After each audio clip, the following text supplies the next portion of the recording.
Ella solo quería pertenecer, sonreír en la foto que simbolizaba el amor incondicional de la familia.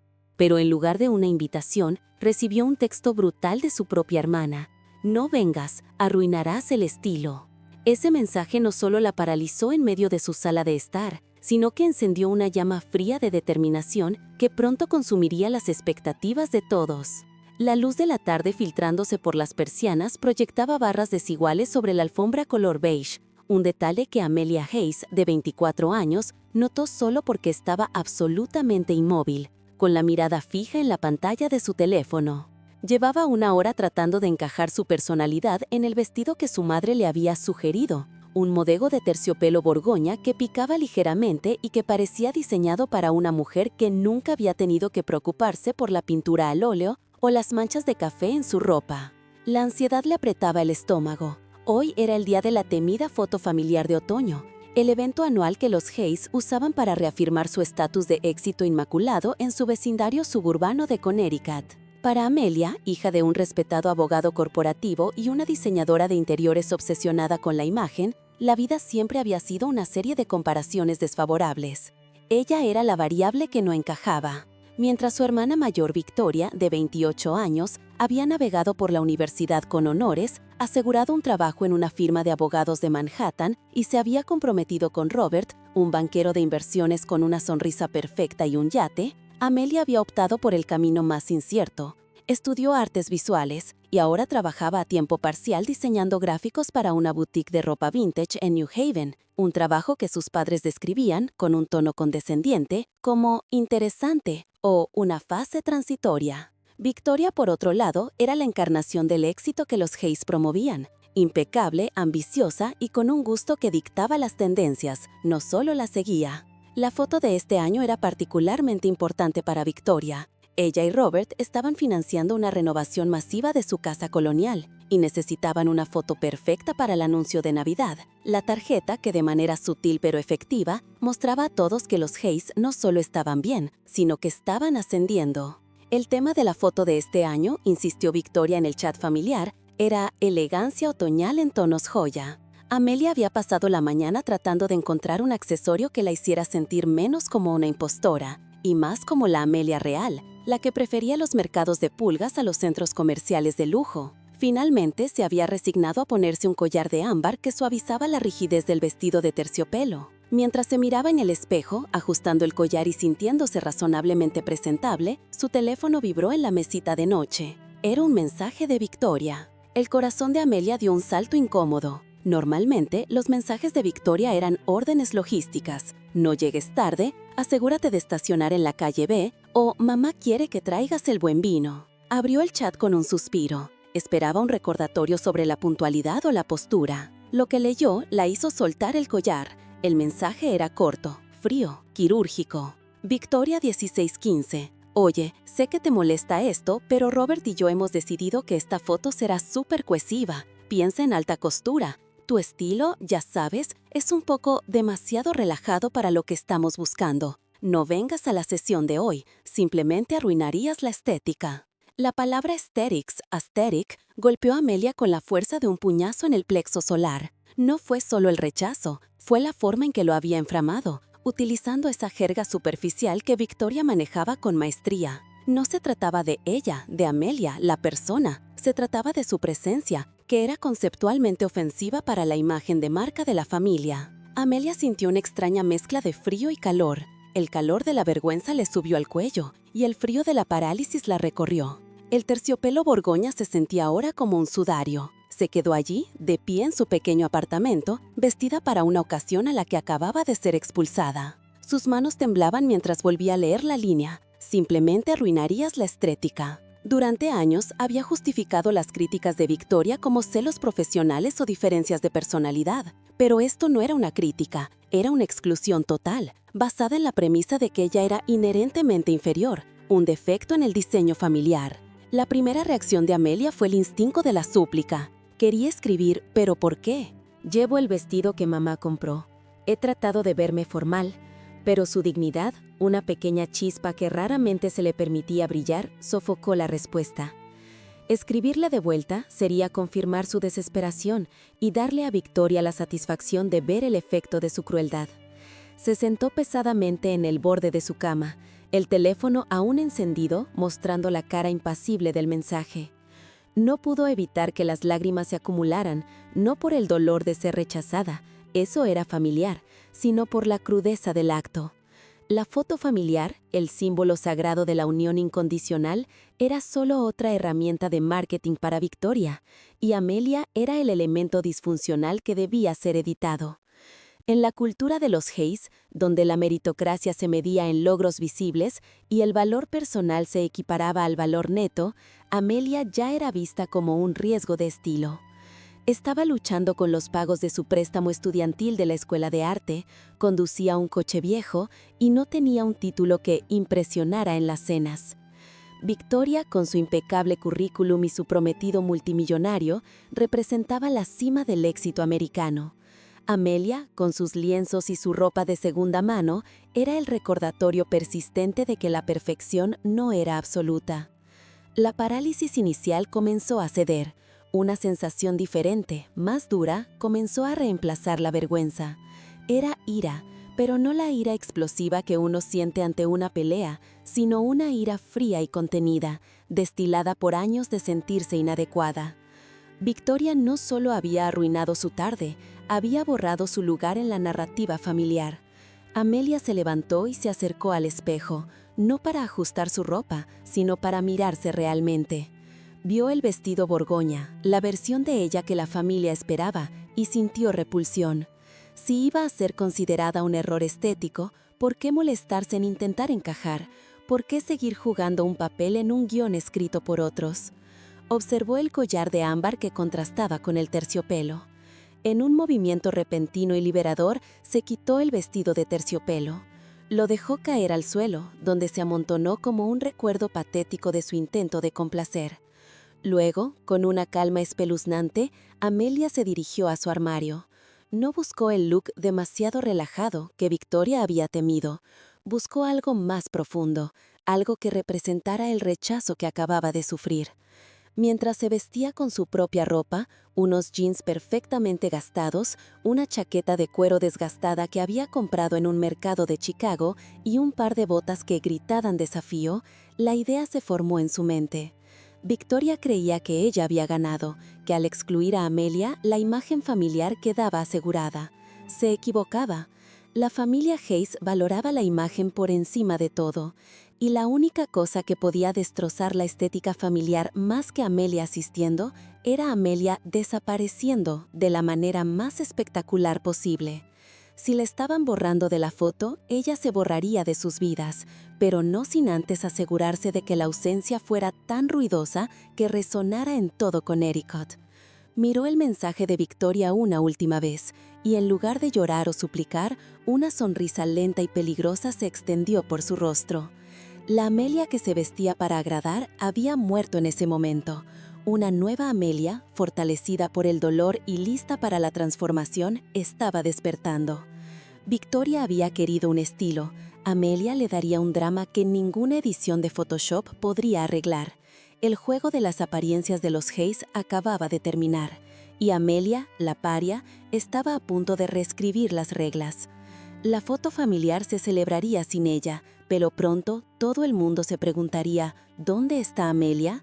Y para entonces ella estaría demasiado ocupada construyendo su propio imperio para responder. El silencio en la casa de los Miller en Wellesley, Massachusetts, era un castigo sónico. No era la calma de la paz, sino el vacío que precede a un trueno. Ethan, de 17 años, estaba sentado en su escritorio, cuya superficie de roble pulido reflejaba el resplandor frío de su monitor. Su habitación, meticulosamente organizada, un santuario de la meritocracia adolescente, olía a papel de examen y a la ambición insomnia. El conflicto no había llegado en forma de explosión, sino en un pequeño y traicionero correo electrónico que había aterrizado en su bandeja de entrada 2 horas antes. El asunto era conciso: actualización de su solicitud universitaria. Era de Harvard.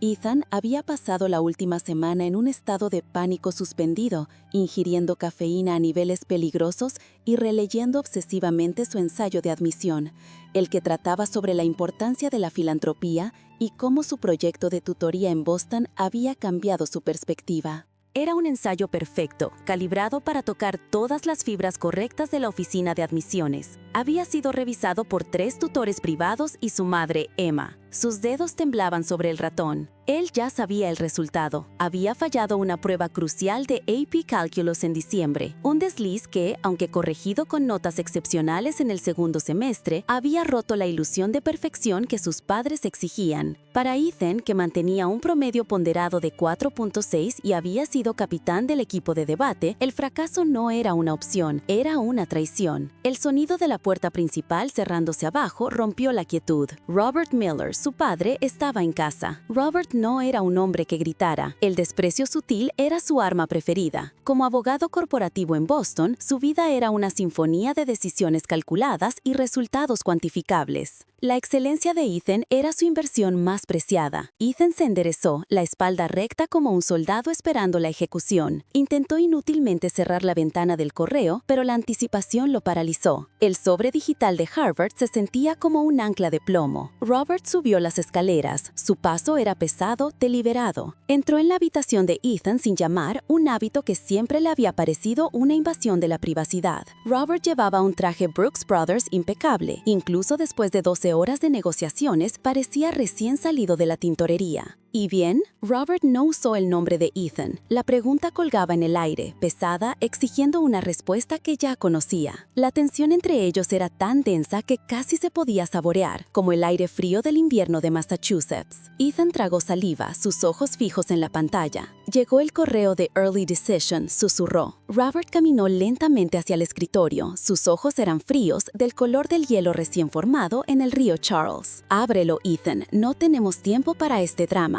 La exigencia era un mandamiento. Ethan movió el ratón, haciendo clic en el enlace. Se abrió una nueva ventana con el encabezado escarlata familiar de Harvard. El primer párrafo era cortés, florido, una máscara de formalidad que ocultaba la cuchilla. Ethan escaneó las palabras hasta que sus ojos se fijaron en la frase clave. We regret to inform you. El mundo de Ethan se contrajo hasta convertirse en un punto de dolor punzante. La palabra en español, lamentamos informarle que, debido al volumen excepcionalmente alto de solicitudes altamente calificadas este año, no podremos ofrecerle un lugar en la clase de 2026. La pantalla brillaba con una luz cruel. Rechazo. Robert Miller no reaccionó de inmediato. Su cuerpo permaneció inmóvil, sus manos detrás de su espalda. Solo sus ojos, oscuros y decepcionados, se movieron para leer la carta por encima del hombro de Ethan. La reacción de Robert fue mucho peor que la ira. Fue un silencio profundo y total, una negación del derecho de Ethan a existir en ese espacio de fracaso. Lamentamos informarle, repitió Robert, su voz baja y plana, casi inaudible. Era la voz que utilizaba en el tribunal para demoler el testimonio de un testigo. Sabes, Ethan, la calificación no era la parte que me preocupaba. Tenías las calificaciones, tenías el perfil. La integridad era la única variable. Y mira dónde te llevó tu desliz. Ethan sintió cómo la sangre se retiraba de su rostro. Sabía a qué se refería Robert. No era el examen de AP Calculus, era el incidente en octubre. El pequeño insignificante error que había cometido al intentar ayudar a su amiga, Sarah, durante un examen de historia. Había sido un acto impulsivo de lealtad y Robert lo había calificado de trampa, una mancha indeleble en su hoja de vida moral. Papá, te juro que no fue trampa, solo estaba ayudando a Sarah a entender el concepto. El profesor Jensen lo entendió. El profesor Jensen no paga la colegiatura de Yale o Harvard, Ethan, cortó Robert. Yo sí, yo invierto. Y cuando inviertes en una acción que garantiza un retorno, no toleras los riesgos innecesarios. ¿Sabes lo que esto significa, verdad? Robert se acercó y señaló la pantalla con un dedo acusador. La proximidad de su padre era sofocante. Esto, continuó Robert, haciendo una pausa para enfatizar la palabra, no es un simple no de una universidad. Es un juicio sobre tu carácter. Es la primera consecuencia real que enfrentas y es catastrófica. Hemos invertido cientos de miles de dólares en tu educación, en tutores, en campamentos de verano para asegurarte de que tu camino fuera directo a la cima. Y tú decidiste decidiste jugar a ser el buen samaritano con tu futuro. La humillación perforó a Ethan. Lo que más le dolía no era el rechazo de Harvard, sino la confirmación de que su valor era condicional. Su valor era su rendimiento. ¿Qué quieres que haga, papá? No puedo cambiar la decisión. Todavía tengo Princeton y Stanford pendientes. Princeton y Stanford serán aún más difíciles ahora, dijo Robert, con un tono de disgusto. Harvard era tu mejor opción de early decision. Era la garantía. Ahora pareces desesperado. Pareces el chico que no entró en la primera ronda. ¿Sabes cómo se ve eso? Se ve como un riesgo. Robert se giró, su silueta erguida y tensa contra la luz de la tarde que se filtraba por la ventana. Hay una cosa que debes entender, Ethan. En este mundo, en esta sociedad, la gente solo respeta la fuerza inquebrantable. Yo te enseñé eso. Tienes que eliminar toda debilidad. Y esa pequeña necesidad tuya de ayudar a otros, tu compasión mal dirigida, es tu debilidad. Te costó Harvard. Ethan se sintió mareado. El aire en la habitación se había vuelto rancio y pesado. El dolor del rechazo se convirtió en la dolorosa comprensión de que el conflicto no era académico, sino existencial. Su padre no lo veía. Veía un producto fallido. Vas a pasar las próximas semanas reescribiendo cada ensayo que quede. Vas a enviar correos electrónicos a cada antiguo alumno que conozco. Vas a demostrarles a Princeton y Stanford que eres el robot que quieren. Y quiero ver el plan de ataque en mi escritorio antes de las 8 de la mañana. Mañana. Robert se dirigió a la puerta, pero se detuvo en el umbral. Miró a Ethan con una expresión que era menos de ira y más de profunda y escalofriante lástima. Estoy muy decepcionado, hijo. No por Harvard, sino porque demostraste que no estás hecho para la presión. Esta es tu consecuencia. Salió de la habitación y el clic suave de la puerta al cerrarse resonó como un disparo. Ethan se quedó solo con la pantalla de Harvard. La escalada había terminado, dejando un rastro de ceniza emocional. No había lágrimas, solo una comprensión fría y dura. La única forma de mitigar el dolor de su padre era la obediencia total. El precio de su pequeño acto de humanidad era su futuro, y Robert acababa de cobrarlo. La presión no había desaparecido, se había cuadruplicado, forzándolo a convertirse en la máquina perfecta que su padre había diseñado. Se puso de pie, su mente ya trabajando, calculando la estrategia para la próxima batalla, sabiendo que, si volvía a fallar, la siguiente consecuencia sería la aniquilación.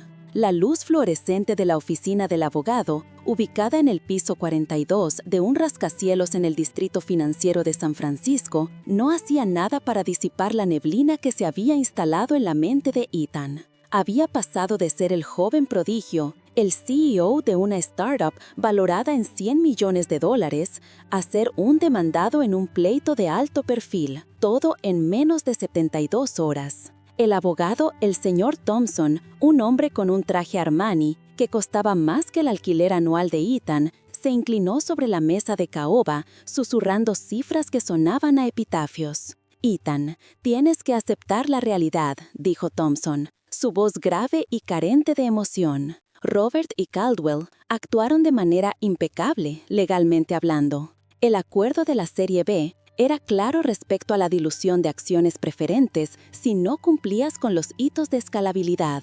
Ellos se aseguraron de que no pudieras cumplir con ellos. Ethan no estaba escuchando realmente el análisis legal de la traición. Estaba reviviendo el momento de la puñalada. Robert Sterling, su cofundador, su compañero de cuarto en Stanford, el padrino de su fracasado futuro. Habían construido Phoenix Analytics desde cero, alimentados por interminables tazas de café y la arrogancia de la juventud, creyendo ciegamente en la meritocracia del valle. Pero la meritocracia, Ethan había aprendido dolorosamente, era solo un bonito envoltorio para la codicia. Robert, en secreto, había manipulado los informes de due diligence y desviado datos cruciales del servidor justo antes de la auditoría final. La cláusula de caducidad de acciones preferentes se activó y Ethan se quedó con un 3% de la compañía, insignificante y litigado. Caldwell, el inversor principal de capital riesgo,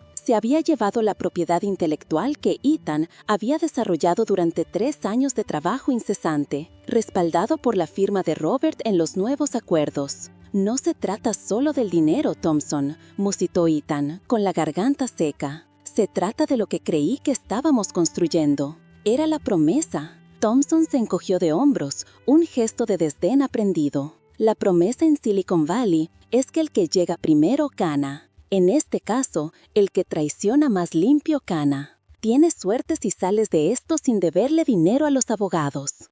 Lo siento, chico, pero estás acabado aquí. Te aconsejo que te declares en quiebra personal y empieces de nuevo en otro estado. Esa noche, Ethan regresó a su diminuto apartamento en el barrio de Soma, ya oficialmente embargado. El lujo que una vez le pareció un símbolo de su éxito, el suelo de cemento pulido, la vista parcial de la bahía, ahora se sentía como una prisión fría. No había comida en el refrigerador, solo una botella de bourbon barata y el eco de sus propias decisiones ingenuas. La traición de Robert lo había destrozado profesionalmente, pero la soledad que le siguió lo estaba desmantelando psicológicamente. Todos sus amigos, gente de la industria tecnológica, habían desaparecido. Nadie quiere asociarse con el perdedor que se enfrentó a Caldwell Capital. Pasó la siguiente semana viviendo en una niebla de autocompasión y resentimiento. Vendió su laptop de alta gama y su Rolex de graduación en una casa de empeño en Oakland para pagar la cuenta inicial de Thompson. Usó el resto para alquilar una habitación sórdida en un motel de carretera a las afueras de Fresno, un lugar tan lejos de la ambición de San Francisco como podía llegar. El aire era denso con el olor a smog y el hedor a fracaso. Su punto más bajo llegó una tarde de martes. Estaba sentado en el borde de una cama manchada de colcha sintética, mirando un canal de noticias local que presentaba una entrevista con Robert. Robert, ahora con un corte de pelo más pulcro y una sonrisa de satisfacción, hablaba efusivamente sobre el reajuste estratégico de Phoenix Analytics. «Ha sido un periodo de crecimiento difícil», declaraba Robert, mirando directamente a la cámara con una falsedad que le revolvió el estómago a Ethan. «Tuvimos que cortar con algunas piezas que no encajaban para asegurar la viabilidad de la compañía y honrar la confianza de nuestros inversores. La meritocracia es clave y solo aquellos que están realmente comprometidos con la visión a largo plazo pueden permanecer a bordo». Ethan sintió un escalofrío helado, una ira que era pura e hirviente, que reemplazó el entumecimiento. Había trabajado 18 horas al día, saltándose escenas familiares y sacrificando su salud mental por esa visión.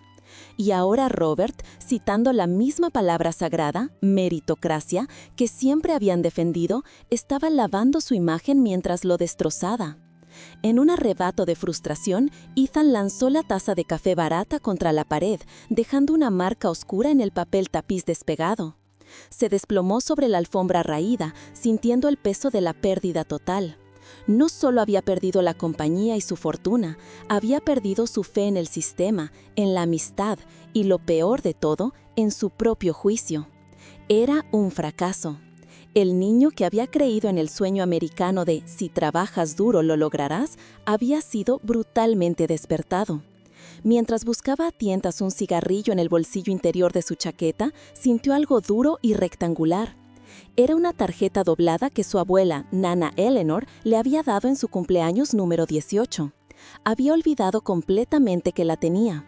La tarjeta, descolorida por el tiempo, no contenía dinero, solo un extracto de una vieja cita de Teddy Roosevelt, escrita con la letra temblorosa de su abuela. «El mérito no es estar en las líneas de la crítica, sino en la arena. El mérito pertenece al hombre que está realmente en la arena, cuyo rostro está desfigurado por el polvo, el sudor y la sangre». Ethan leyó las palabras, la imagen de Robert en el televisor, impecable, sin una gota de sudor, en agudo contraste. Robert estaba en la suite corporativa, un crítico. Ethan, a pesar de la derrota, había estado en la arena. La cita no le ofreció consuelo inmediato, pero sí una chispa. Una idea helada y cortante comenzó a formarse en el fondo de su mente, superando el dolor de la traición. El sistema lo había aplastado, pero solo porque había jugado según sus reglas. Robert había ganado usando las reglas de la oscuridad. Si Ethan quería recuperarse, si quería vengarse de la única manera que importaba en ese ecosistema brutal, no podía volver a construir una startup limpia y honesta. Necesitaba jugar al mismo juego sucio que Robert, pero mejor. Necesitaba ser el fantasma que nadie vio venir. Se levantó del suelo, su cuerpo dolido, pero con una nueva y terrible claridad. Miró la mancha de café en la pared. Phoenix Analytics estaba muerto, pero él, Ethan, no lo estaba. La primera acción del resurgimiento no sería legal, ni profesional, ni siquiera ética. Sería pura, fría estrategia. Ethan tomó el portátil viejo y barato que había comprado en Craigslist. Abrió una nueva carpeta de archivos muy lejos de los servidores encriptados de Phoenix. El nombre que escribió era simple, casi irónico, dado su estado actual. Proyecto Sombra. El primer paso era recolectar. Necesitaba saber qué hacía Robert, dónde vivía Caldwell, quiénes eran sus debilidades. La desesperación se había ido, reemplazada por un enfoque quirúrgico. Ethan no tenía dinero, ni influencias, ni amigos, pero tenía algo más valioso, un profundo conocimiento de las vulnerabilidades del sistema de seguridad que él mismo había diseñado para Phoenix Analytics. Estaba roto, sí, pero un hombre roto, sin nada que perder, era mucho más peligroso que un hombre ambicioso. Estaba listo para descender al inframundo digital que había evitado toda su vida, armado solo con el resentimiento y la frase grabada a fuego en su mente, estar en la arena. El juego había cambiado, y la venganza en Silicon Valley era un plato que se servía mejor con información robada. Ethan Cole había pasado las últimas 3 semanas existiendo en un purgatorio autoinfligido dentro de su pequeño apartamento de North End en Boston. El olor a café rancio y la pila de recibos de pizza fría eran los únicos testigos de su caída. Afuera, la vida corporativa de Ether Dynamics continuaba, impasible, mientras que la suya había sido reducida a cenizas en la hoguera de la difamación. El informe interno de la compañía, filtrado convenientemente a The Boston Globe, lo había pintado como un genio técnico arrogante que había sucumbido a la avaricia, vendiendo algoritmos propietarios. Había perdido su carrera, su reputación y, lo que era peor, la fe de su mentor, el Dr. Alistair Finch. La luz invernal se colaba por las persianas venecianas, cortando el polvo suspendido en el aire. Ethan estaba revisando la única cosa que Ether no pudo confiscar, sus propios apuntes escritos a mano, la arquitectura base de su modelo de IA, el Project Chimera. Una y otra vez repasaba la cronología. Él había subido la versión final y limpia del código fuente el 14 de octubre a las 23:59 EST. El fallo, la contaminación de datos, que supuestamente había causado la brecha de seguridad que Ether usó para incriminarlo, no apareció hasta la mañana siguiente. Había un lapso de tiempo, un vacío, de 7 horas. De repente, una frase garabateada en el margen de un cuaderno lo golpeó. No era un recordatorio, sino un protocolo de seguridad que él había establecido en un momento de paranoia profesional. Una defensa contra la cultura ultracompetitiva y de puñaladas por la espalda, tan común en la industria tecnológica de Estados Unidos. Lo llamó Protocolo Júpiter. Protocolo Júpiter, una copia de seguridad externa cifrada con AES 256, con una línea de tiempo inmutable del proyecto, activada automáticamente cada vez que se subía una versión estable de los servidores primarios de Ether, y almacenada fuera de la red de la compañía. Ethan se levantó con un vigor que no había sentido en semanas. El archivo no estaba en la nube ni en un disco duro común. Estaba físicamente escondido en el único lugar que era sentimentalmente significativo, pero totalmente irrelevante para Ether Dynamics, el viejo casillero de almacenamiento que conservaba en el sótano del edificio de ingeniería de la Universidad de Tufts, donde había obtenido su maestría. Salió a la calle. El aire frío era un shock. Condujo su maltrecha camioneta Ford por la I-93 hacia Medford. Al llegar al campus, la atmósfera de conocimiento y esperanza contrastaba brutalmente con la desesperación de su vida actual. Se escabulló por las zonas de mantenimiento usando un pase de exalumno que de alguna manera seguía funcionando. El casillero metálico, cubierto de polvo y telarañas, contenía reliquias de sus días de estudiante, una raqueta de lacrosse rota, una docena de bolígrafos secos y la edición de tapa dura de Principios de Inteligencia Computacional de Russell y Norvig. Con manos temblorosas despegó la cubierta trasera del libro. Detrás, asegurado con tinta adhesiva de grado industrial, encontró un dispositivo del tamaño de una tarjeta de crédito, una unidad de estado sólido SSD ultra segura. De vuelta en el ambiente claustrofóbico de su apartamento, Ethan conectó la SSD a su vieja laptop personal, que Ethan ni se había molestado en confiscar, considerándola obsoleta. Introdujo una contraseña de 20 caracteres, una combinación de nombres de mascotas y citas de películas de culto. La pantalla parpadeó. El contenido del disco no era solo una copia del código, era un registro forense. El registro de blockchain se cargó, mostrando la cadena de bloques inmutable del proyecto. El registro de la versión 1.0.18, la versión que Ether afirmaba que contenía código robado, había sido subida por él, Ethan Cole, a las 23:59 del 14 de octubre. Pero lo crucial estaba en la siguiente entrada de registro, la contaminación de datos que había llevado a la supuesta brecha de seguridad que Ether usó para incriminarlo. ID de transacción 4B8C-90A2-11E0. Tipo de evento, inserción de código malicioso, payload, Hydra. Timestamp, 15 de octubre 0430 EST. Fuente de acceso, proxy de red 172.172.16.254.1. Acceso administrativo nivel 5. ID de usuario, Thorn M. Marcus Thorn. El jefe de operaciones y el principal arquitecto de su caída, el hombre que había sonreído en la reunión de la junta mientras se declaraba decepcionado por la conducta de Ethan. El golpe fue tan fuerte que Ethan tuvo que apoyarse en la mesa. No era solo la prueba de que no había robado nada, era la prueba de que Thorn había accedido a la red en las horas previas al amanecer, antes de que el mercado abriera, e intencionalmente había inyectado el código Hydra, un payload que él mismo había diseñado como una medida de seguridad fallida para pruebas de penetración, garantizando que el sistema fallaría espectacularmente. Thorn no solo lo había incriminado, sino que había saboteado el proyecto más grande de la compañía para cubrir sus propias huellas, o, peor aún, para tomar el control total. La rabia, fría y enfocada, reemplazó el vacío de la desesperación. Ethan ya no era la víctima pasiva. Tenía la verdad grabada en un formato digitalmente verificable, prueba irrefutable de que un ejecutivo de Aether Dynamics había cometido fraude corporativo masivo y perjurio. Sabía que si entregaba esto a las autoridades federales sin preparación, Aether, con sus ejércitos de abogados de Manhattan, destruiría la evidencia y lo aplastaría bajo una montaña de recursos legales. Necesitaba un aliado, alguien que pudiera filtrar esta información de manera que fuera imposible de ignorar y que pudiera protegerlo. Solo había una persona en Boston con las agallas y la redacción necesaria para exponer a un gigante corporativo de esta magnitud, Clara Hayes, la periodista de investigación que había ganado el Pulitzer por desenmascarar un escándalo de malversación en la Junta Escolar de Chicago. Clara Hayes, ahora trabajando como editora senior en la sección de negocios e investigaciones de The Herald.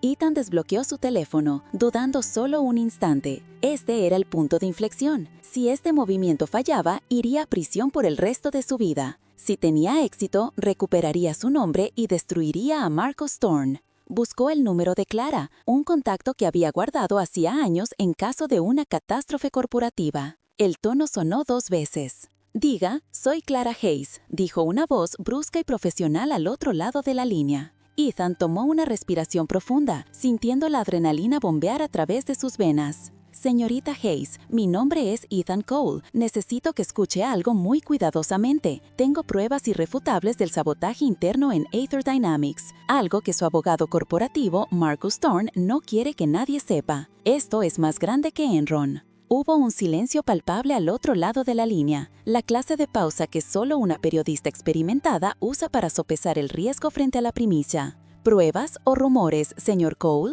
preguntó Clara con el escepticismo de años de tratar con informantes dudosos. Un registro forense de blockchain con un sello de tiempo, una huella digital que apunta directamente a Thorn, la prueba de que el fallo en el Project Chimera fue intencional. «Necesito reunirme en un lugar público y seguro, lo antes posible. Traiga a su mejor abogado y un grabador». Clara Hayes no respondió de inmediato, pero Ethan pudo escuchar el rápido tecleo de un teclado de fondo. Finalmente, ella habló, su voz ahora más baja, con un tono de ávido interés. «Conozco un lugar en el Faneuil Hall, un café, mañana al mediodía. No venga tarde, señor Cole, y no traiga nada que pueda rastrearse. Si lo que dice es cierto, ha abierto la caja de Pandora y vamos a necesitar un plan de batalla».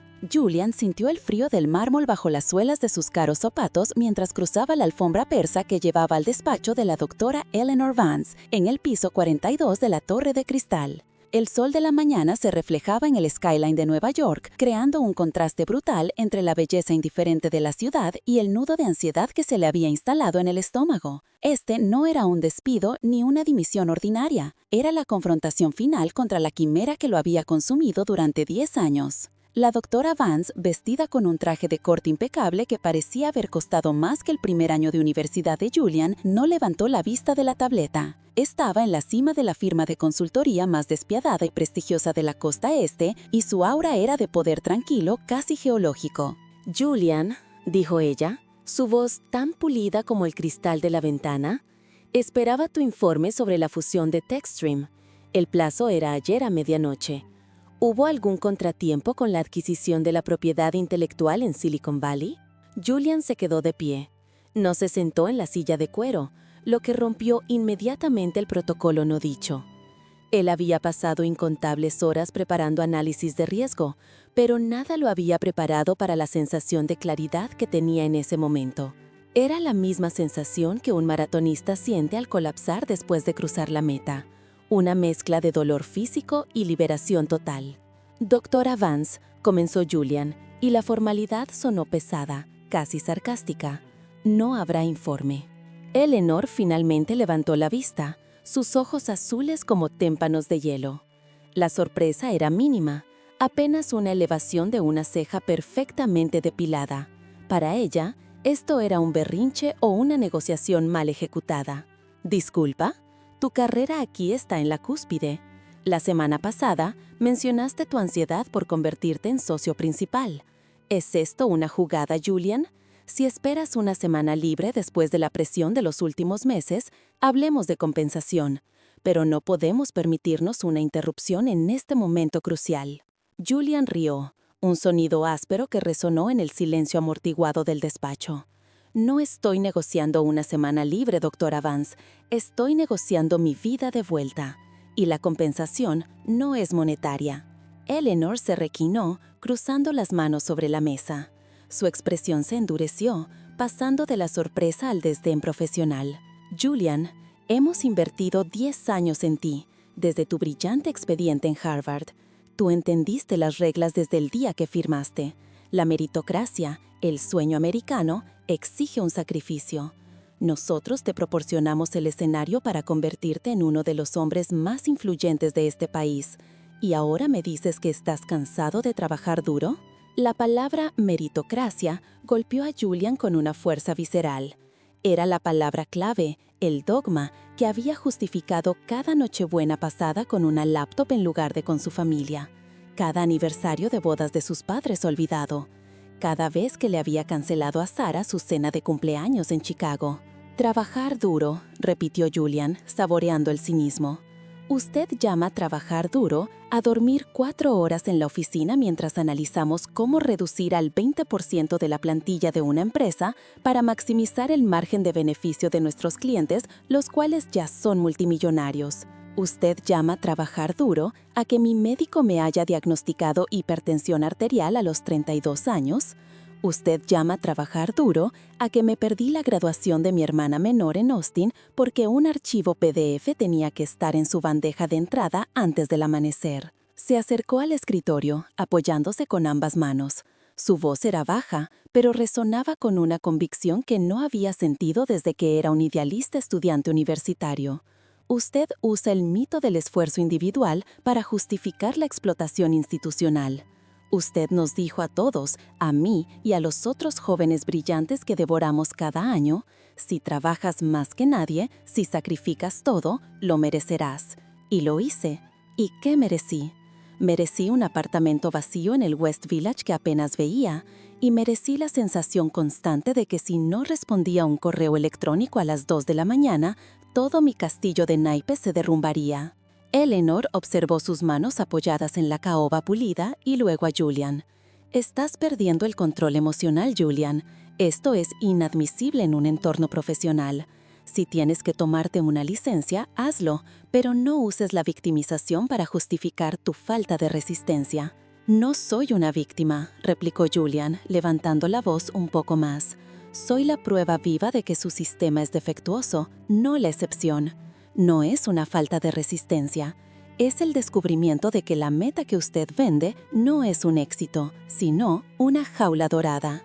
Usted nos pide que sacrifiquemos nuestra humanidad para ganar suficiente dinero y comprar ¿qué? ¿Un escape que nunca tendremos tiempo de usar? Eleanor se puso de pie, su altura imponente a pesar de su delgadez. Caminó hacia la ventana, ofreciendo a Julian una vista de su perfil tenso contra la vastidad de la ciudad. ¿Y qué piensas hacer ahora, Julian? ¿Volver a casa de tus padres? ¿Abrir una cafetería artesanal en Brooklyn? La realidad fuera de estas puertas es mucho más brutal que la presión que sientes aquí. Aquí al menos te valoramos. Tienes un valor de mercado que te costó años construir. Si renuncias ahora, lo pierdes todo. Y lo peor aún, la narrativa de tu éxito se convierte en la narrativa de un fracaso. Julian sonrió tristemente. Usted está apegada a la narrativa, doctora Vance. El valor de mercado es lo único que le importa. Pero mi narrativa ya cambió. Mi fracaso no es haber renunciado. Mi fracaso fue haber creído que mi vida empezaría después de conseguir el ascenso, después de los 35, después de la hipoteca, después de que finalmente pudiera relajarme. Él sacó un sobre de papel grueso del bolsillo interior de su chaqueta, un movimiento deliberado casi teatral. No era la carta de renuncia formal, era el resultado de su resonancia magnética cerebral, un escaneo ordenado tras un episodio de vértigo y migrañas paralizantes la semana anterior, justo antes de que tuviera que volar a San Francisco. Esto es lo que su sistema me dio, dijo, deslizando el sobre hacia ella sin esperar que lo abriera. No es un tumor, no es nada terminal, gracias a Dios. Pero es una advertencia que mi cuerpo me dio y que mi mente se había negado a escuchar. Estrés crónico, desgaste extremo, la máquina se está rompiendo. Eleanor miró el sobre, sin tocarlo. No había empatía en sus ojos, solo un cálculo rápido de riesgo legal y reputacional. Si esto es un intento de demanda laboral, mi equipo legal está... No es una amenaza legal, interrumpió Julian, su voz ahora firme y final. Es mi billete de salida. Ya lo he decidido. Ya no puedo vivir una vida donde la productividad sea mi única medida de valor. Quiero que mi éxito se mida por las llamadas telefónicas que no ignoré, por las cenas que sí compartí, por el tiempo que sí tuve para leer un libro que no fuera un análisis económico. Dio un paso atrás, creando una distancia física y emocional definitiva. Usted puede mantener el bono, la sociedad y el título. Son suyos. Me voy, doctora Vance. Me voy no porque sea débil, sino porque he redescubierto lo que es la verdadera fortaleza. Saber cuándo es suficiente. El verdadero mérito no está en sobrevivir 80 horas a la semana. Está en tener el coraje de elegir ser humano. Y esta oficina, este sistema, no me lo permite. Julian se giró y caminó hacia la puerta. No hubo despedida ni apretón de manos. Julian, llamó a Eleanor, su voz por primera vez mostrando un atisbo de algo diferente al control. Quizá una frustración por la pérdida de un activo valioso. Lo lamentarás. La decepción se instalará cuando te des cuenta de que la vida real no tiene la emoción de esta competencia. Julian se detuvo con la mano en el pomo frío del latón. Se volteó y la miró. Vio no a una villana, sino a otra víctima que había aceptado su jaula y ahora defendía sus barrotes con fervor. Tal vez sí lo lamente, doctora Vance, pero si lo hago, al menos lo lamentaré siendo dueño de mi tiempo. Y eso, para mí, es la única victoria que cuenta ahora. Abrió la puerta y salió del despacho, dejando atrás el silencio sepulcral, el olor a desinfectante y poder, y la vista del skyline que ahora, por primera vez en años, no representaba un objetivo a alcanzar, sino solo una ciudad que lo esperaba. Al pisar el ascensor y presionar el botón hacia el vestíbulo, Julian sintió un ligero temblor en las manos. Pero por debajo, en el centro de su pecho, la pesada capa de ansiedad se había desvanecido. El clímax había terminado. La vida comenzaba. 6 meses. 6 meses de investigaciones internas exhaustivas, de titulares en la prensa especializada que hablaban de fallas sistémicas y el ocaso de la vieja guardia, y de un silencio pesado que finalmente se asentó sobre las ruinas de la corporación Atlas. El aire de Boston, usualmente cargado de la promesa de la próxima gran idea, ahora se sentía ligeramente más limpio, menos opresivo. Emma observaba la bahía de Massachusetts desde el 10º piso del edificio donde ahora trabajaba. Ya no era la becaria asediada ni la denunciante nerviosa. Era la jefa de estrategia de innovación de una firma de capital de riesgo conocida por su estricto código ético y su rechazo categórico a los viejos métodos que habían caracterizado a Robert y sus secuaces. Había pasado la etapa de la venganza y el triunfo efervescente. Lo que quedaba era una satisfacción tranquila, la paz de quien ha limpiado su propia casa. Robert, por su parte, no había terminado en prisión, un destino que muchos le habían augurado. El sistema, en su lenta y a menudo cínica maquinaria, había preferido la humillación pública y la muerte profesional a la condena penal. Había sido forzado a renunciar a todos sus cargos, despojado de sus bonos y, lo más doloroso para un hombre cuya identidad se basaba en el prestigio, desterrado del circuito de conferencias y los clubes exclusivos que eran el verdadero corazón de su existencia. La última imagen que Emma tuvo de él fue en una revista económica, Robert jugando al golf solo en un club privado de Florida, su rostro arrugado por una mezcla de rabia y aburrimiento. Su castigo no fue la cárcel, sino la irrelevancia, la peor pesadilla para un titán de Wall Street. La verdadera resolución para Emma no llegó con la sentencia, sino con la ceremonia de graduación aplazada celebrada en el campus de Harvard. Estaba allí, no como una figura controvertida, sino como una oradora invitada, una voz de la nueva generación. Su toga era pesada, pero el birrete no le apretaba la cabeza. Cuando subió al podio, sintió la inmensidad de la multitud.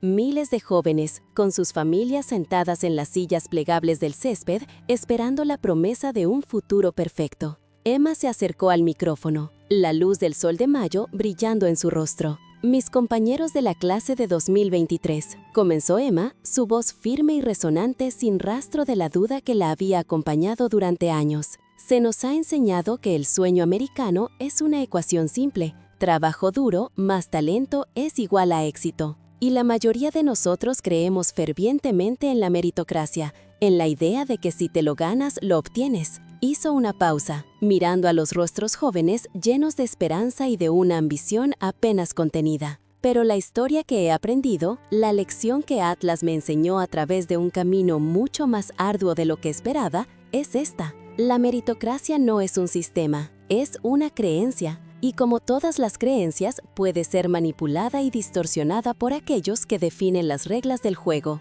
Nos enseñan a correr más rápido, pero no nos dicen que la línea de meta a veces está pintada sobre una cinta de correr que solo beneficia a quien sostiene el interruptor. El público estaba en silencio. La retórica se desviaba de los clichés usuales de «alcanza las estrellas». Mi desafío no fue simplemente demostrar que era lo suficientemente buena, continuó Emma. Mi desafío fue demostrar que sus métricas de bueno estaban rotas. El verdadero coraje no reside en seguir ciegamente el camino trazado para ti, sino en detenerte, examinar el mapa y preguntar, ¿para quién fue diseñado este camino? ¿Y si no quiero llegar a ese destino? Robert y sus pares no me temían por mi intelecto, me temían porque yo representaba un cambio en las reglas que ellos habían escrito para su propia conveniencia. La multitud estalló en aplausos, una ola que comenzó en la sección de los estudiantes y se extendió a los padres. Era un reconocimiento tácito a la lucha contra el viejo poder.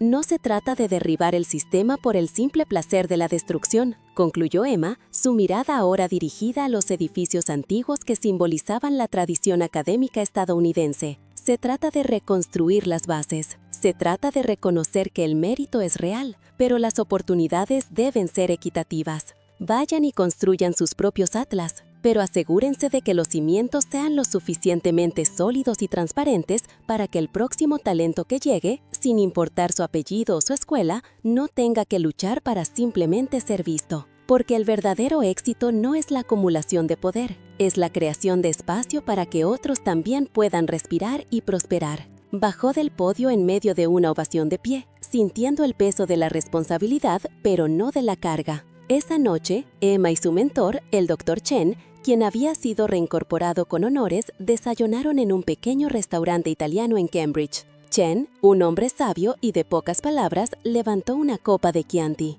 «Parece que has encontrado tu centro, Emma», dijo Chen, sus ojos brillando detrás de sus lentes. «La justicia es lenta, pero a veces llega». Emma sonrió, mirando las luces de la ciudad que titilaban a través de la ventana. No estoy segura de que haya llegado la justicia, Dr. Chen. Creo que simplemente gané una batalla. El sistema sigue ahí, pero ahora sé dónde están las grietas. Robert no era el enemigo, era un síntoma de un problema mucho más profundo, la creencia de que solo una élite tiene derecho a definir el valor. Había perdonado a Robert no por caridad, sino por estrategia. Ocupar espacio mental odiando a un hombre caído era una distracción de su verdadero propósito, evitar que futuros Roberts pudiesen operar con impunidad. Su trabajo actual en la firma de capital de riesgo era exactamente eso: canalizar dinero y recursos hacia proyectos que verdaderamente desafiaban las normas, no solo las que las replicaban. Había convertido su trauma en una misión. Unas semanas después, Emma estaba empacando. No se iba de Boston, sino de su pequeño apartamento estudiantil. Había comprado un pequeño loft con mucha luz natural, una necesidad después de los años de vivir bajo la sombra de la intriga corporativa. Mientras doblaba su vieja sudadera de la universidad, encontró una nota arrugada que había escrito justo después de su primer gran enfrentamiento con Robert. Decía: si tienes que romper el molde para ser visto, rómpelo.